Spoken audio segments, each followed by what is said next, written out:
আজকাল পনির খেতে কে না পছন্দ করে। আর এতদিন ধরে পনিরের অনেক রকমের বাঙালি চাইনিজ রেসিপি আমরা ট্রাই করেছি। আজ তোমাদের জন্য রইল পাঞ্জাবের বিখ্যাত এই রেসিপিটা। তার জন্য প্রথমেই একটা মিক্সিং বোলের মধ্যে 4 চামচ টক দই নিয়ে নিতে হবে।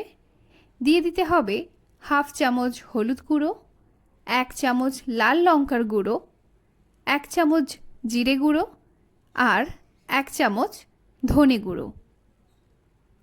এইবার সব কিছু ভালোভাবে মিশিয়ে নিতে হবে।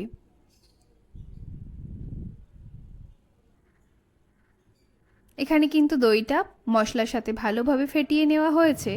তো আমি এখানে নিয়ে নিলাম 5 থেকে 6টা রসুনের কোয়া আর 3 থেকে 4টে কাঁচা লঙ্কা। এবার এগুলোকেও একটু থেঁতো করে নিচ্ছি।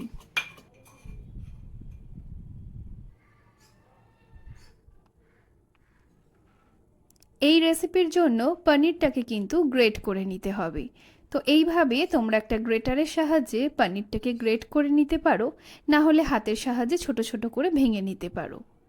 ফ্রাইং প্যানে সাদা তেল দিয়ে তার মধ্যে ফোড়নে দিয়ে দেব 2 চামচ মতো গোটা জিরে আর থেঁতো করে রাখা রসুন আর কাঁচা লঙ্কা। এইবার এটা মিডিয়াম ফ্লেমে 2 থেকে 3 মিনিট ভেজে নিতে হবে।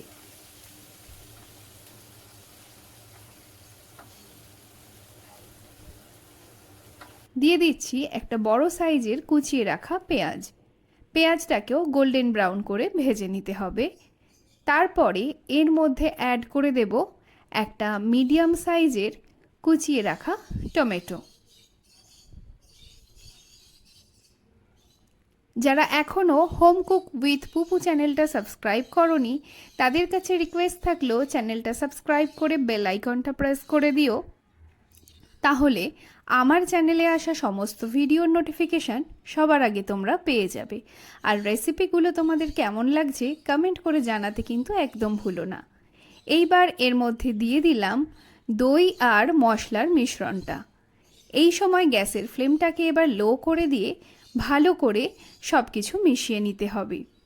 2 থেকে 2.5 মিনিট ভালোভাবে মিশিয়ে নেওয়ার পরে যে পাত্রে দইটাকে গুলেছিলাম সেটার মধ্যেই একটু জল মিশিয়ে এতে অ্যাড করে দেব। আর তার আগে আমি দিয়ে নিলাম স্বাদ মতো নুন।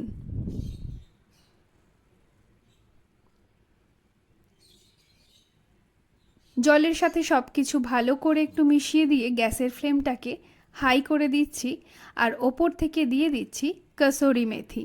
পাঞ্জাবি রান্নায় কিন্তু কসুরি মেথির ব্যবহারটা ভীষণভাবেই থাকে, তাই এটার প্রপার টেস্ট আনার জন্য এটা কিন্তু একদমই স্কিপ করবে না। 4 থেকে 5 মিনিট ভালো করে ফুটিয়ে নেওয়ার পরে দিয়ে দিলাম গ্রেট করে রাখা পনির। এইবার এটাকে ভালো করে মিশিয়ে নিতে হবে 2 থেকে 2.5 মিনিটের জন্য। তো দেখতেই পাচ্ছ জলটা কিন্তু এখনই অনেকটা কমে এসেছে।